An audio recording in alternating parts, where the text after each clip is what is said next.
venons de le voir, Itsuda invite finalement à un retour à la source, un dépouillement qui peut nous parler à nous adultes, un travail de retour à soi-même. Mais n'y a-t-il pas la possibilité de préserver les capacités naturelles de l'individu dès l'enfance? Oui, c'est bien pour ça qu'il a parlé effectivement de la naissance, la grossesse, la naissance, la petite enfance, pour effectivement, il en a parlé dans ses livres, j'en parle un peu dans mon livre, pour effectivement donner une chance à ceux qui arrivent de ne pas perdre ce lien direct avec leurs sensations, avec leur instinct. Un bébé, quand il mange quelque chose qu'il n'aime pas, quand il vomit, il en met partout. Il n'y a pas de limite. Donc, bien sûr, après, on peut apprendre à se contenir et à se précipiter quelque part. Mais cet instinct qui nous fait vomir quelque chose qui n'est pas bon, eh bien, c'est quand même assez logique que ce soit une bonne chose de ne pas garder quelque chose qui n'est pas bon pour nous maintenant. Donc, effectivement, il a parlé de la grossesse, de l'attention à la grossesse, où c'est le moment où le bébé se développe, de la possibilité de faire yuki au bébé. Il y a beaucoup de choses dont il parle pour favoriser le bon développement du bébé dans le ventre. La naissance, il a été assez proche de Frédéric Le Boyer, qui a écrit pour une naissance sans violence. Donc là aussi, arriver à ce qu'il y ait une continuité, on va dire, entre l'intérieur, quand le bébé est à l'intérieur du ventre, et l'arrivée à l'extérieur, ne pas être avec les lumières flash, les manipulations, le froid. Donc favoriser une ambiance, comme en parle le docteur Le Boyer, une ambiance feutrée, des lumières douces, favoriser quelque chose qui ne soit pas un choc en fait pour le nourrisson qui arrive, le contact avec la peau, c'est des choses qui ont été ensuite, dont d'autres personnes ont parlé après aussi, plus récemment, et donc je le rapproche effectivement dans mon livre de plusieurs travaux, de plusieurs chercheurs qui parlent évidemment du besoin d'attachement, du contact avec la peau, l'importance de l'allaitement, des possibilités en tout cas que ces choses-là existent et soient valorisées. Il ne s'agit pas de dire aux femmes ce qu'elles doivent faire. Attention, il faut être une bonne mère en faisant comme ceci, comme cela, il faut faire ceci, il faut faire cela. Ce n'est pas ça le discours.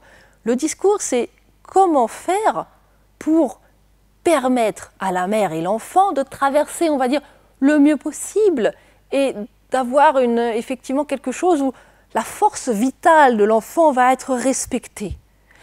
Et c'est pour ça aussi que dans mon livre, je parle aussi du rôle des pères. Parce que le père, lui aussi, les hommes aussi peuvent développer leur capacité à sentir, à avoir une intuition, à savoir si le bébé a faim ou si le bébé a besoin d'être changé. Et ne pas prendre le bébé comme une sorte de paquet, le déposer à la crèche ou bien le laisser à la mère parce qu'eux, ils ne savent pas quoi faire.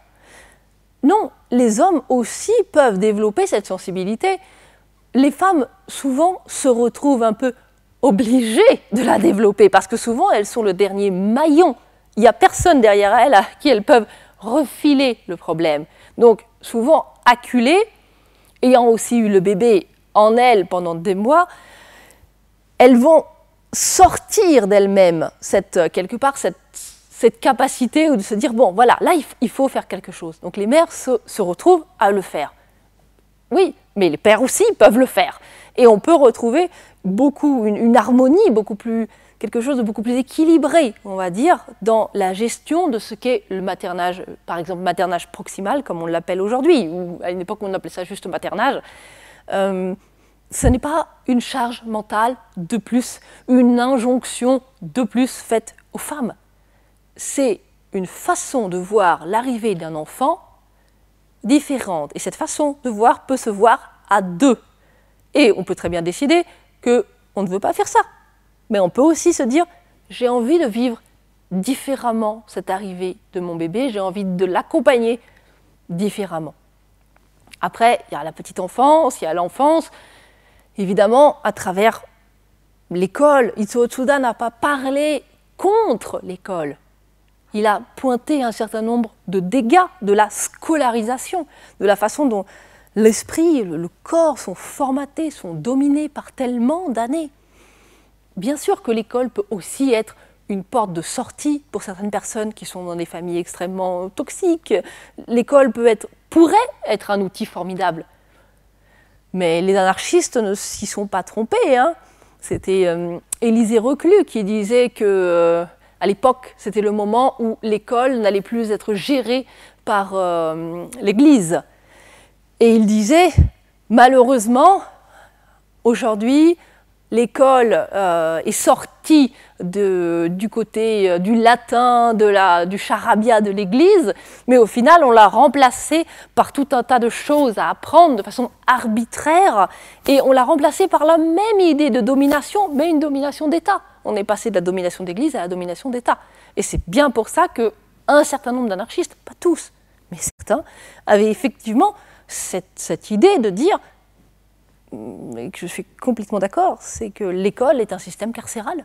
C'est un système qui apprend aux enfants, aux individus, à devenir effectivement des adultes qui acceptent un système de domination.